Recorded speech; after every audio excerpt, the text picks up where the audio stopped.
Learning objectives include how organisms cause damage to the body and what are various factors that aid in setting up of an infection. Microbes, once they establish an infection there in the body, they cause damage through various means.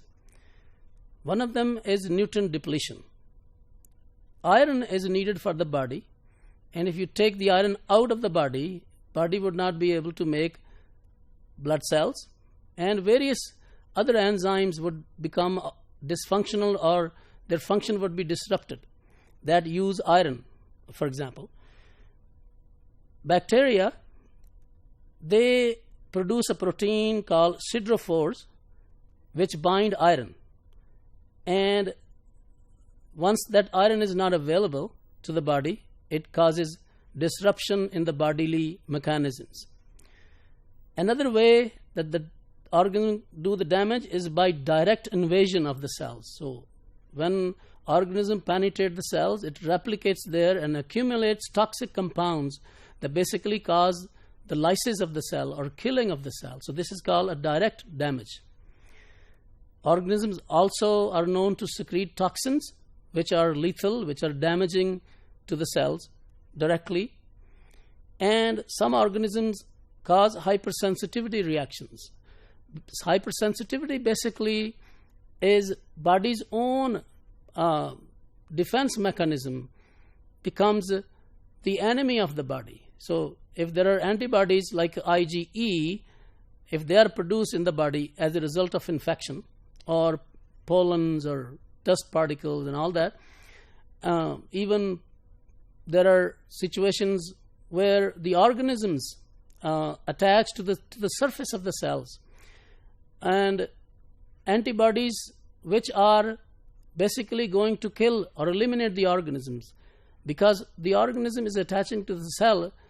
Those antibodies attach to the organism, and then complement activation occurs. Complement is basically a protein. We'll study this in a later chapter.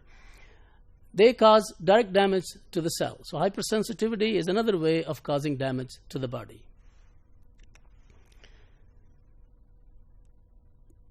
Siderophores, there are three proteins that have iron in them. So lactoferrin, transferrin, and ferritin. Lactoferrin present in the milk, transferrin present in the blood, and ferritin is made by the liver. So siderophore, they take up all the iron in the body, or most of the iron in the body, because organisms themselves need a lot of iron. But by taking that iron from the body, they deplete the body from iron availability. And as a result, we will see that the person would suffer from anemia if the chronic infections sets up there. As I mentioned, that there is a direct damage. Bacteria can grow inside the cell and as a result cause lysis of the cell. Then we talked about the toxins, and these are some examples. Like there are two types of toxins are noted in the organism: exotoxins and endotoxins. Exotoxins, these are made by the organism and then released into the area, into the surrounding area.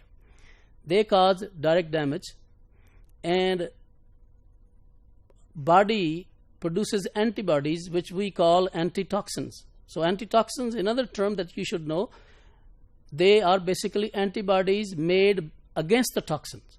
And sometimes we use the toxin to make a vaccine. We treat the toxin so that it is not lethal anymore, does not cause any damage, and that vaccine is given a name of toxoid. We call that as a toxoid.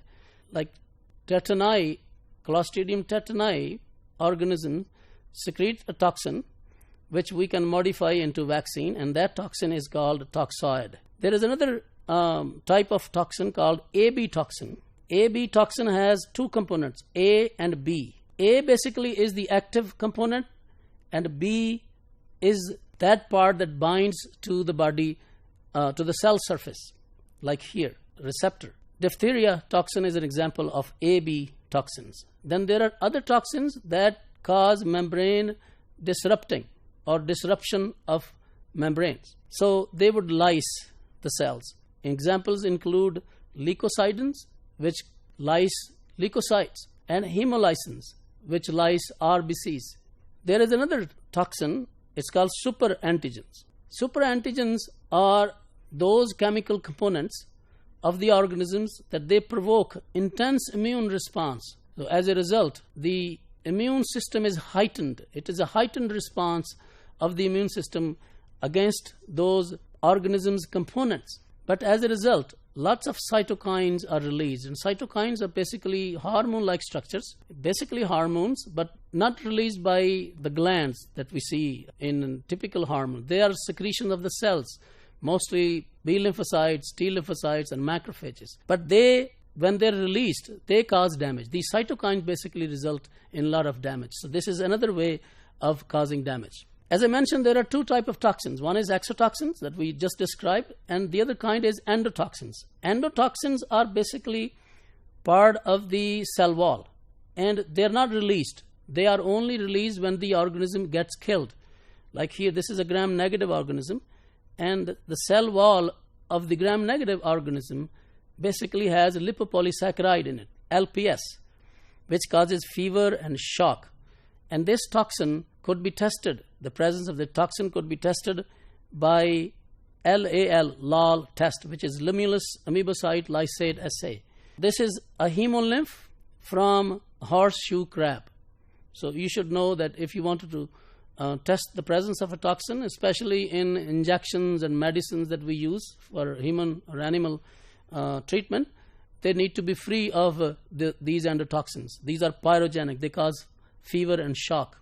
So in summary, there are various mechanisms for damaging the host, and these mechanisms could be present in one organism or more than one organisms.